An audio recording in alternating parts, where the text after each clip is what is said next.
Buenas tardes. El cerebro humano es un conjunto de órganos grande y complejo. Está conformado por diversas estructuras que cumplen cada una distintas funciones en el organismo.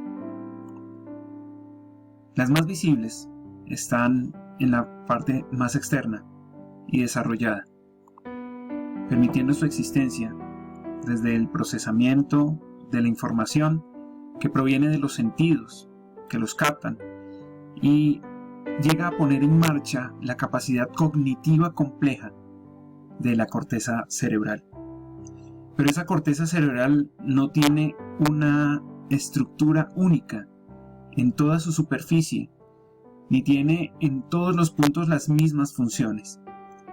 Esto ha hecho que para estudiar y entender e interpretar se hayan generado divisiones imaginarias que limitan distintas regiones del córtex cerebral.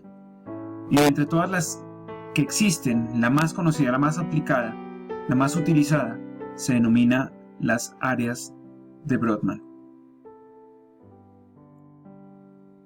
Fue en el año de 1909 cuando el científico, el doctor psiquiatra Corbinian Brodmann, propuso dicha división, no siendo una división aleatoria, sino basada en la existencia de diferencias en lo referente a la composición, a la estructura, a la distribución y a la disposición de las células en distintas zonas de la corteza cerebral.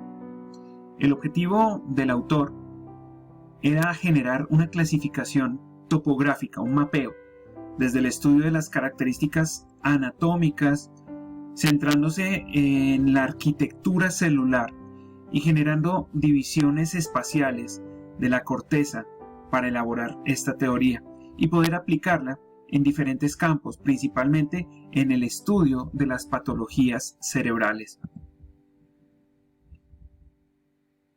Los estudios se realizaron en una gran cantidad de especies animales, pero únicamente describían en detalle el cerebro humano y el de algunos simios.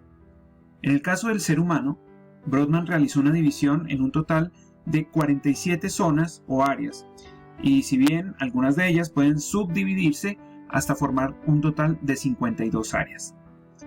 Las áreas de Brodmann, pues, forman en la actualidad una clasificación de áreas cerebrales. Es la más conocida y empleada a nivel mundial, y ha permitido realizar este mapeo del cerebro y resulta de gran utilidad a la hora de investigar regiones concretas, como a la hora de dirigir y realizar diferentes intervenciones quirúrgicas y de actividad médica. Esta división incluye el mapa de las 5 cortezas, los 5 lóbulos de cada hemisferio cerebral, y enumera cada una de las áreas de estudio, registro características, psicología y comportamiento que acompañan la estimulación de cada una de esas áreas. Como pudo determinar Brodmann, las distintas partes de esa corteza cerebral se involucran en diferentes funciones, tanto cognitivas como conductuales, y del mismo modo, muchas de esas áreas cerebrales se definen y tienen sus propias estructuras internas complejas. En muchos de esos casos, las áreas del cerebro se organizan, como decíamos, en esa topografía, desde partes o trozos adyacentes a la corteza y que corresponden a partes contiguas del cuerpo o de alguna entidad más abstracta. También en determinadas regiones de la corteza cerebral se pueden señalar específicas de naturaleza sensitiva, motora o de asociación, como es el caso de las áreas 1, 2, 3 que se denominan 1, 3, 2. Y ya nuestras compañeras nos explicarán en más detalle algunas de estas áreas.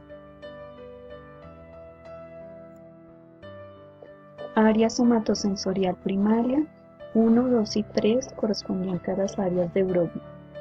La corteza somatosensorial es un área del cerebro ubicada en el lóbulo parietal, encargada de procesar la información sensorial de la piel, los músculos y las articulaciones, como el tacto, la temperatura, el dolor y la presión.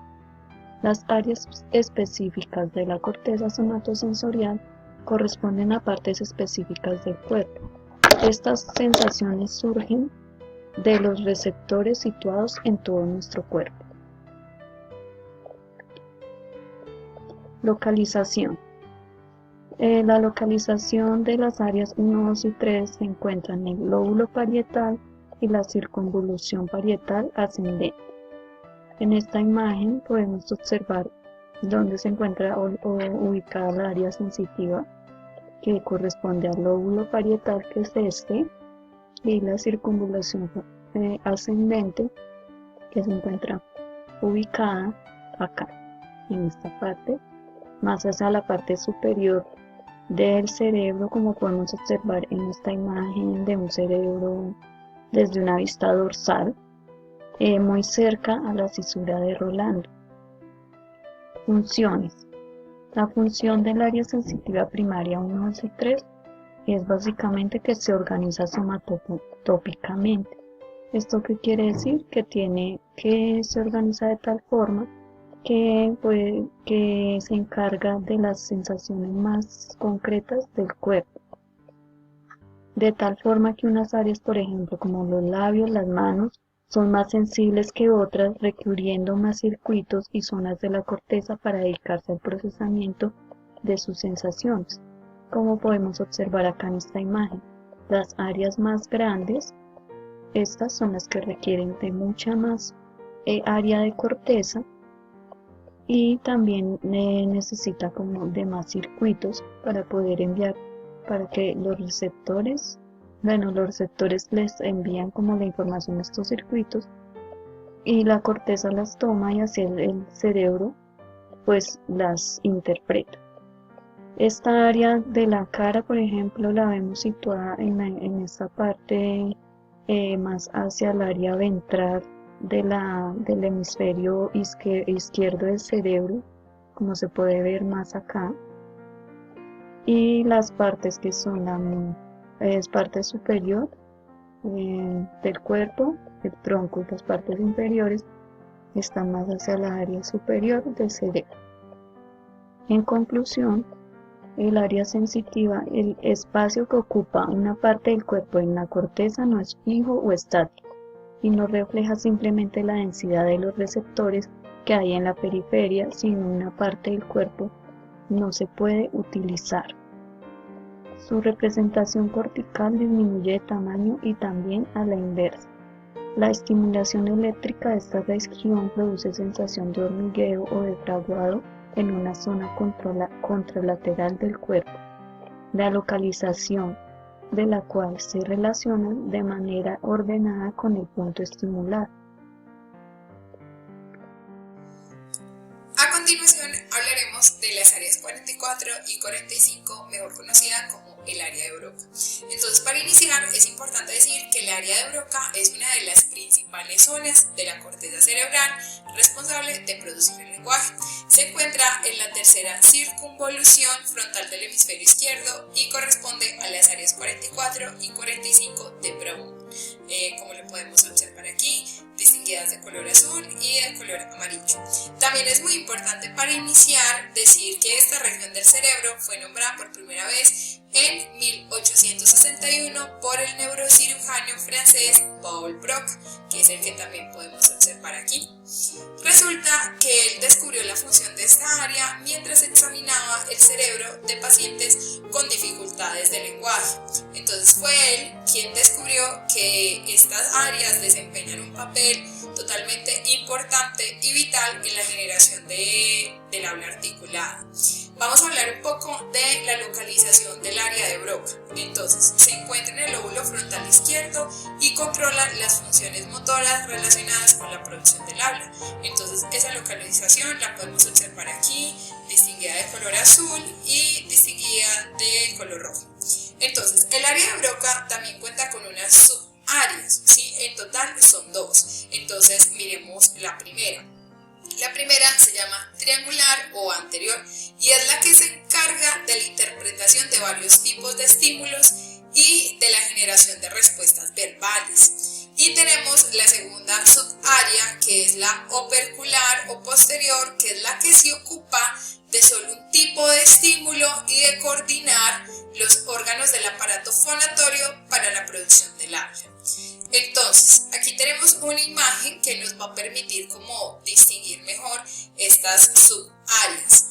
Es importante entonces decir que la anterior es la responsable de comprender el significado de las palabras, lo que se conoce como la semántica, ¿sí? Que lo podemos ver por este ladito. Y tenemos también la posterior, que es la que nos permite o es la responsable, ¿no es cierto?, de determinar cómo suenan las palabras, lo que podemos conocer como fonología. Resulta que el área de Broca, que recordemos que es esta que está por aquí con moradito, ¿sí?, señalada, está conectada a otra área del lenguaje del cerebro conocida como el área de Wernicke. ¿Cómo se conectan? A través de un grupo de haces de fibras nerviosas llamado fascículo arqueado, ¿sí? Y esta área de Wernicke que está por aquí, ¿sí?, es la que procesa tanto el lenguaje hablado como el lenguaje escrito. Entonces es muy importante y por eso quise pues como también hacer una señalización de ella en la diapositiva. Entonces, ¿cuáles son las funciones del área de Broca? Prácticamente son estas: la producción del habla, el procesamiento del lenguaje y el control de neuronas faciales.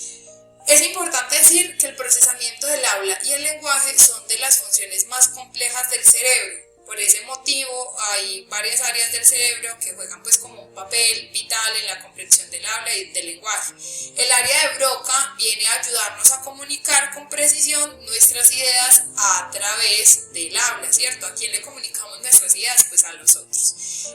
Durante mucho tiempo se asumió que el papel del área de Broca estaba principalmente dedicado a la producción del lenguaje y no tanto a la comprensión de este. Sin embargo, pues hay evidencias que demuestran que el área de Broca también juega un papel importante en la comprensión del habla. El área 46 de Brodmann está ubicada dentro del lóbulo prefrontal dorsolateral, como se puede observar aquí en la imagen. La corteza prefrontal dorsolateral desempeña un papel central en el mantenimiento de la atención y la gestación de la memoria de trabajo, y también regula el autocontrol. En sí, sus funciones son ejecutivas. Aunque existen otras funciones lingüísticas que podrían relacionarse con el área 46 de Brodmann, tales como la iniciativa verbal y la pragmática. Aquí podemos observar cómo se refleja el área 46 en estas imágenes.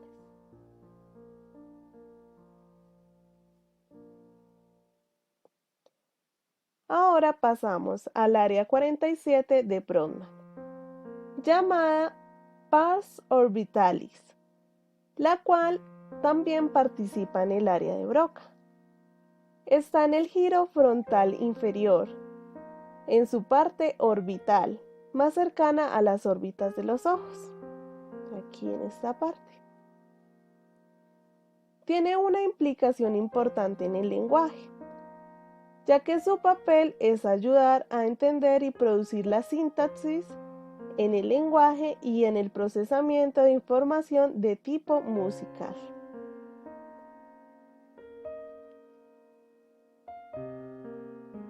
Diversas funciones relacionadas con el lenguaje se han asociado con el área 47 de Brodmann, incluyendo el procesamiento semántico, el procesamiento fonológico, la codificación semántica y la atención selectiva al lenguaje.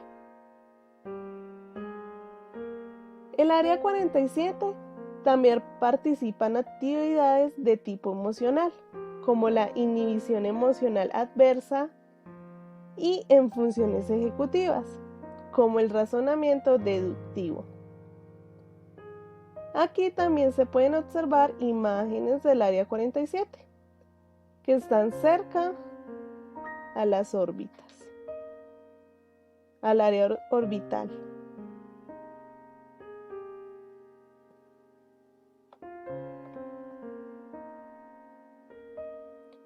En conclusión, las áreas 46 y 47 de Brodmann forman la porción dorsolateral, que recibe y proyecta conexiones con las regiones de asociación sensoriales de los lóbulos parietal, temporal y occipital, conectando finalmente con la región prefrontal, con esta región de acá.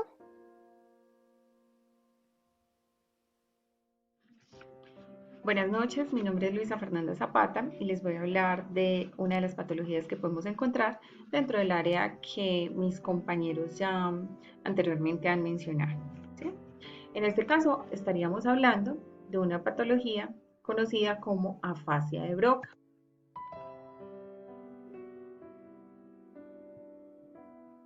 La afasia de Broca consiste en la alteración del lenguaje expresivo como consecuencia de una lesión que involucra las áreas 44 y 45, que son conocidas también como área de Broca.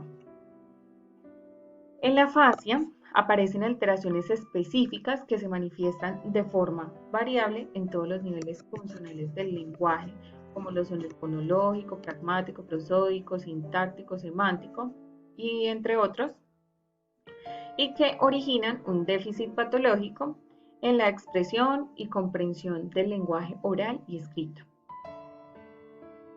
La organización del lenguaje en el cerebro va relacionada con otras áreas de Brodmann que trabajan en conjunto para la emisión y la comprensión de mensajes lingüísticos, como en este caso pues me estaría refiriendo al área de Wernicke, quien está situada en la región posterior del lóbulo temporal izquierdo, y quien sería el encargado de descodificar la información auditiva del lenguaje, mientras que el área de Broca, quien se encuentra ubicado en el lóbulo frontal izquierdo, codifica los patrones y es el encargado de codificar los patrones articulatorios del habla y relaciona el lenguaje escrito con el auditivo. En las causas de este trastorno podemos encontrar que es habitual en la afasia de Broca los accidentes cerebrovasculares de tipo isquémico, que consisten en la interrupción del flujo sanguíneo y por tanto de oxígeno. Con cierta frecuencia las lesiones cerebrales provocan este tipo de afasia, se deben a otros motivos como los traumatismos cráneoencefálicos, las hemorragias cerebrales, los tumores cerebrales localizados cerca de las áreas del lenguaje y los hematomas extradurales, quienes acumulan sangre y otros fluidos entre las meninges y el cráneo. Dentro de las características principales de esta afasia podemos encontrar que se pueden identificar conversando directamente con el paciente, y se puede identificar las siguientes: falta de fluidez del lenguaje espontáneo, alteraciones en la escritura, mantenimiento de la comprensión auditiva y lectora, déficit en la repetición de palabras, problemas para recordar palabras como nombres de objetos, más conocida como anomia, y alteraciones motoras asociadas. Estas alteraciones motoras asociadas son conocidas como la disartria, la praxia y la hemiparesia. ¿Por qué? Porque la disartria sería la dificultad para articular los sonidos y las palabras, causadas por parálisis en los centros nerviosos que rigen los órganos fonatorios. Mientras que la praxia es la incapacidad de ejecutar tareas motoras intencionadas y aprendidas. Y esto es como consecuencia de alguna lesión cerebral. La hemiparesia se refiere a la disminución de la fuerza motora y parálisis parcial que afecta ya sea un brazo o una pierna, pero que se encuentre en el mismo lado del cuerpo. Esta sería entonces nuestra patología, la fascia de Broca. Muchas gracias.